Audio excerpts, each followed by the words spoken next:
ඔයාලට පොඩි දෙයක් කියන්න දෙනවා. මම ඔන්ලයින් ට්‍රාන්ස්ෆර් කරන්නේ නැහැ. ඒ කියන්නේ ඔයගොල්ලන්ගේ ඕඩර් එකක් දැම්මට පස්සේ COD විතරයි මම ඕඩර්ස් යවන්නේ. මොකද චයිනා වලින් අයිටම් එකක් ආවට පස්සේ ඔයගොල්ලන්ට ඔරිජිනල් පික්චර් එකක් දෙනකම් මට කියන්න බෑ නෙක්ලස් එක කොහොමද තත්ත්වය කියලා.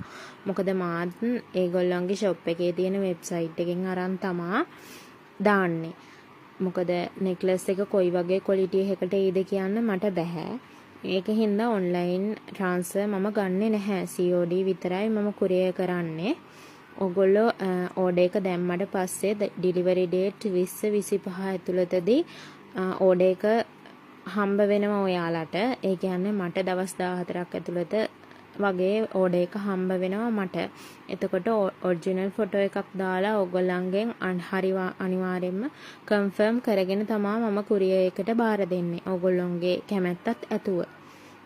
තව දෙයක් කියන්න ඕනේ ළමයි මට ඒ කියන්නේ ඕඩර්ස් දාන්නේ සවුන්දා ඉඳන් බදාදා වෙන ඕඩර්ස් දාන්නේ බදාදා රැයට. එතකොට බ්‍රහස්පතින්දා උදේ ඉඳන් හම්බෙන ඕඩර්ස් සෙනසුරාදා රැයට තමයි දාන්නේ. අපි ඉරිදට මැසේජ් වලට රිප්ලයි කරන්නේ නැහැ. මොකද ෂොප් එක වහලා තියෙන හින්දා අනිවාර්යයෙන්ම හදිස්සි ඕඩර් එකක් නම් මම අනිවාර්යයෙන්ම බලලා මැසේජ් එකට රිප්ලයි එකක් දාන්න. හැබැයි හදිස්සි ඕඩර්ස් උත් මම බාරගන්නේ නැහැ. ඩිලිවරි ඩේට් 20-25 වගේ